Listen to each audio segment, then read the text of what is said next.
berasal dari dua kata, yaitu geos yang berarti bumi dan grafin yang artinya gambaran atau pencitraan. Penggabungan dari dua kata tersebut menghasilkan arti dari ilmu itu sendiri, yakni ilmu yang mencitrakan atau menggambarkan keadaan bumi.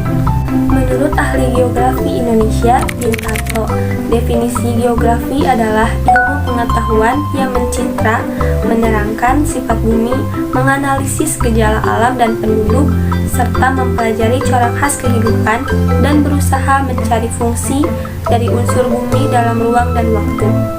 Bintarto juga mengemukakan bahwa analisis dalam ilmu geografi dapat menjawab pertanyaan 5W, yaitu yang pertama what, untuk mengetahui apa yang terjadi, where, untuk mengetahui di mana kejadian itu terjadi, when, untuk mengetahui kapan terjadinya, why, guna mengetahui mengapa suatu fenomena terjadi, dan how, untuk mengetahui bagaimana proses kejadian itu. Selanjutnya yaitu ruang lingkup geografi. Yang pertama, geografi fisik, mempelajari kondisi dan gejala fisik yang terjadi di permukaan bumi. Kondisi fisik meliputi bentuk, relief, iklim, dan fenomena fisik di bumi. Contoh pemanfaatannya, analisis mengenai pemanfaatan curah hujan untuk lahan pertanian. Yang kedua, geografi sosial, mencakup segala gejala aktivitas manusia dan interaksinya dengan lingkungan. Contoh pemanfaatannya, pola pemukiman penduduk di tepi sungai dan aktivitas nelayan di kawasan pesisir. Dan yang ketiga, geografi regional, mempelajari kondisi kompleksitas suatu wilayah, kondisi fisik dan sosial suatu wilayah. Contoh pemanfaatan geografi regional yaitu kepadatan penduduk di perkotaan. Selanjutnya yaitu aspek geografi. Yang pertama, aspek fisik, meliputi unsur geosfer yang bersifat fisik, diantaranya tanah, air, iklim, dan cuaca. Yang kedua, aspek topologi, membahas tentang letak, bentuk permukaan bumi, luas wilayah, dan batas-batas wilayah. Yang ketiga, aspek biotik, pembahasan ditekankan pada kajian makhluk hidup di suatu wilayah. Dan yang keempat, aspek non-biotik, membahas tentang tanah, batuan, air, dan iklim di suatu wilayah. B. Aspek non-fisik, mencakup manusia dan segala aktivitasnya. Yang pertama, aspek sosial, membahas tentang tradisi, adat istiadat, kelompok masyarakat, dan lembaga sosial. B. Aspek ekonomi, membahas tentang industri, perdagangan, pertanian, transportasi, dan pasar. Aspek budaya, membahas tentang pendidikan, agama, bahasa, dan kesenian. Terakhir, aspek politik, membahas tentang kehidupan manusia yang berkaitan dengan pemerintahan dan partai. Objek studi geografi dibagi menjadi objek material dan objek formal. 1. Objek material, berkaitan dengan materi yang dikaji. Contohnya gejala dan fenomena longsor. Fenomena geosfer dalam objek material geografi. 1. Atmosfer, lapisan udara yang menyelimuti bumi. Cabang ilmu yang dipelajari, meteorologi, klimatologi.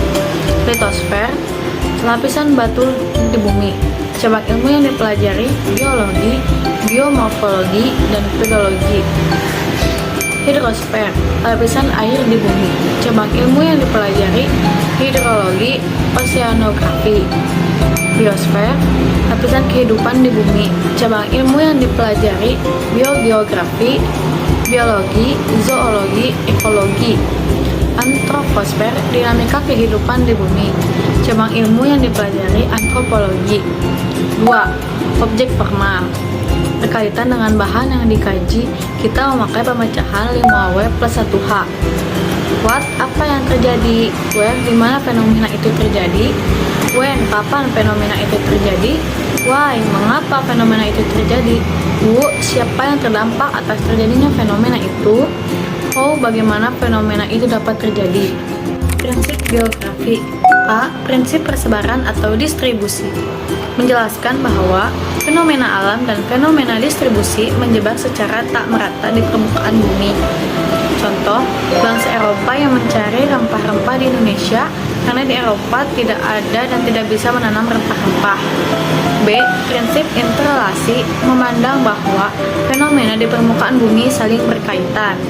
Contoh, penebangan liar oleh manusia di hulu sungai menyebabkan kekeringan pada musim kemarau dan banjir pada musim hujan. C. Prinsip deskripsi menjelaskan secara spesifik mengenai gejala-gejala di permukaan bumi, biasanya memakai data-data tertentu, berupa data kuantitatif dan kualitatif.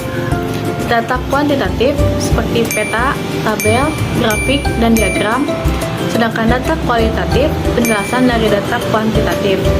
D. Prinsip korologi mengkaji suatu gejala di suatu wilayah dengan memperhatikan persebaran, interrelasi, dan interaksinya pada ruang yang ditempati. Pendekatan geografi. A. Pendekatan keruangan. Pendekatan keruangan mendasarkan sudut pandangnya pada persamaan dan perbedaan struktur dan proses dalam satu ruang. Dapat dilakukan dalam analisis. 1. Analisis topik. Dampak fenomena terhadap suatu ruang. 2. Analisis aktivitas manusia. Mendeskripsikan aktivitas manusia dalam ruang. 3. Analisis wilayah. Memandang fenomena geosfer tidak merata. B. Pendekatan ke lingkungan. Pendekatan ke lingkungan menekankan lingkup kajiannya pada hubungan antara organisme hidup dan lingkungannya. C. Pendekatan kompleks wilayah. Jika terjadi suatu fenomena di satu wilayah, maka wilayah lainnya akan terdampak. Konsep geografi. A. Konsep lokasi. Konsep lokasi dibagi menjadi dua, yaitu lokasi absolut dan lokasi relatif. Lokasi absolut yaitu letak suatu tempat yang tidak dapat berubah karena dasar penentuannya menggunakan garis lintang atau garis bujur. Contoh, Indonesia terletak pada 6 derajat lintang utara sampai 11 derajat lintang selatan dan 95 derajat sampai 141 derajat bujur timur. 2. Lokasi relatif. Lokasi relatif yaitu letak objek dilihat dari objek lain di sekitarnya. Contoh, Indonesia terletak di antara benua Asia dan benua Australia. B. Konsep jarak. Konsep jarak merupakan ruang di antara satu lokasi dengan lokasi lain. 1. Jarak mutlak. Jarak mutlak yaitu ruang dari dua objek di bumi yang diukur berdasarkan panjang dengan satuan seperti mil atau kilometer. Contoh, jarak Surabaya ke Jawa Tengah adalah 500 km. Jarak relatif. Jarak relatif yaitu ruang dari dua objek yang diukur menggunakan satuan waktu. Contoh, jarak dari Surabaya ke Bandung dapat ditempuh dalam 2 jam. C. Konsep keterjangkauan. Konsep ini berhubungan dengan jarak tempuh, aksesibilitas, dan perkembangan sarana transportasi dari satu daerah ke daerah lainnya. Contoh, daerah di ibu kota mudah dijangkau karena berada di tengah kota dan jalan yang teratur, dan sebaliknya terjadi pada desa yang terpencil yang jalannya rusak. D. Konsep pola. Konsep ini mengkaji bentuk, struktur, dan persebaran di muka bumi. Contoh, pola memanjang, yaitu jalan raya, tepi sungai, dan garis pantai. Pola memusat atau mengelompok yaitu pegunungan. Pola menyebar yaitu perbukitan dan dataran rendah. E. Konsep morfologi.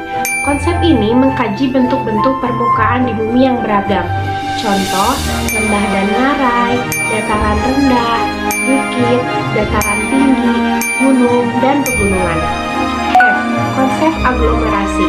Konsep ini menjelaskan bahwa fenomena di permukaan bumi memiliki kecenderungan untuk mengelompok yang disebut dengan aglomerasi. Contoh, pola permukiman penduduk, konsep nilai guna, dan melihat kondisi geografis suatu wilayah memiliki manfaat untuk kehidupan manusia. Contoh, aliran arung jeram tidak istimewa bagi masyarakat sekitar sungai, tetapi terjadi sebaliknya pada masyarakat perkotaan. H. Konsep interaksi dan interdependensi. Dalam geografi, interaksi merupakan hubungan geografis antar daerah. Interaksi tersebut makin lama menimbulkan interdependensi atau saling ketergantungan. Contoh, kota mendatangkan bahan kebutuhan dari desa, desa mendatangkan teknologi industri dari kota. I. Konsep diferensiasi area. Membandingkan persebaran fenomena untuk menunjukkan perbedaan antar satu daerah dengan yang lainnya. Contoh, fenomena aurora di wilayah kutub. J. Konsep keterkaitan ruang. Konsep ini terjadi pada daerah yang berdekatan. Ada yang memberi dampak dan ada yang terdampak. Contoh, lalu lintas di Jakarta macet karena mobilitas pekerja dari Bogor juga.